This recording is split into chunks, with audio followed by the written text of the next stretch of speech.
The lessons that I have gained from this is definitely if you ever feel like you are pouring more into someone than you're pouring into yourself, or there's just not a reciprocation of like the energy that you're putting in, like don't exhaust yourself.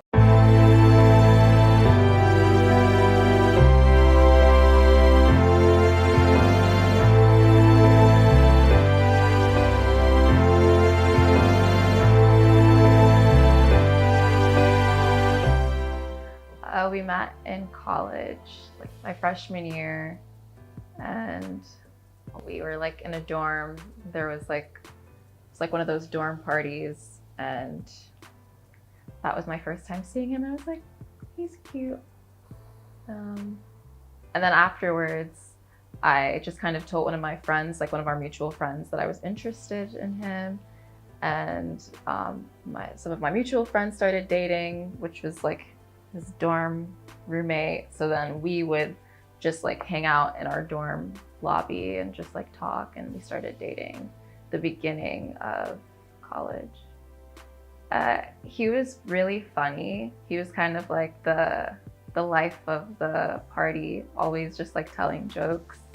And I could also tell that he was really kind and sweet. And I had dealt with a lot of not kind and sweet guys before.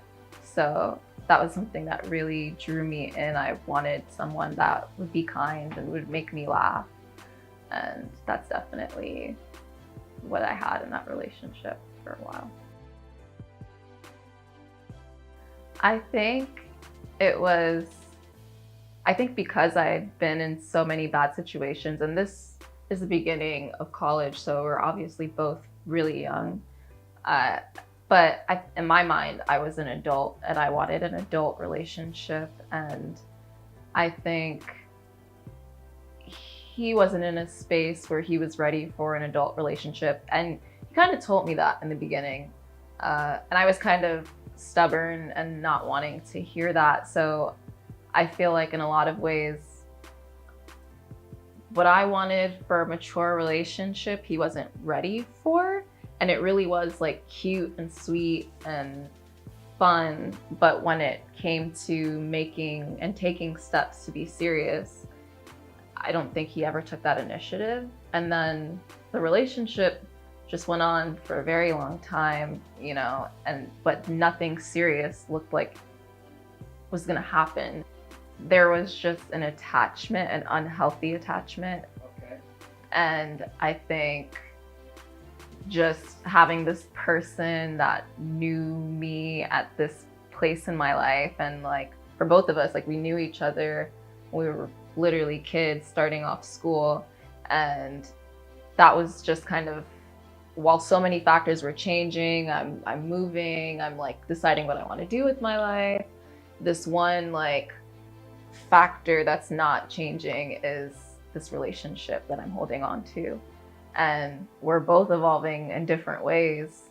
And it just like was really painful. We kind of were on and off, but we still held on to the fact that we had all this history. And I think that happens a lot. The relationship is just history that you're holding on to and you don't want to let go of.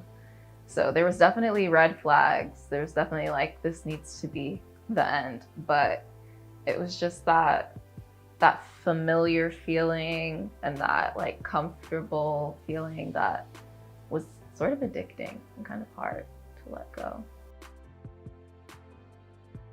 The lessons that I have gained from this is definitely be honest with yourself.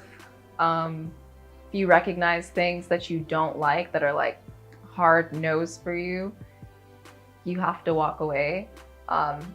If you ever feel like you are pouring more into someone than you're pouring into yourself, or there's just not a reciprocation of like the energy that you're putting in, like don't exhaust yourself. Do not do that.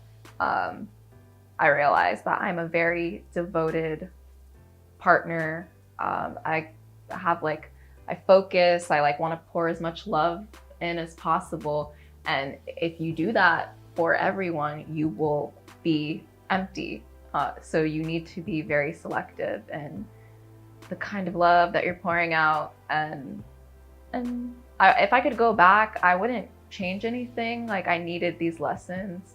Dating has been interesting moving forward, but I needed those lessons because otherwise I would be like looking for relationships for people that clearly like weren't ready for relationships, and it's kind of torture in that way. So I think, yeah, I think those are like really important lessons. Loving yourself, putting yourself first, and not begging anyone to want to be with you. Like, you have to love yourself first, and you're fine without a partner as well. Like, you're gonna survive, you'll be fine.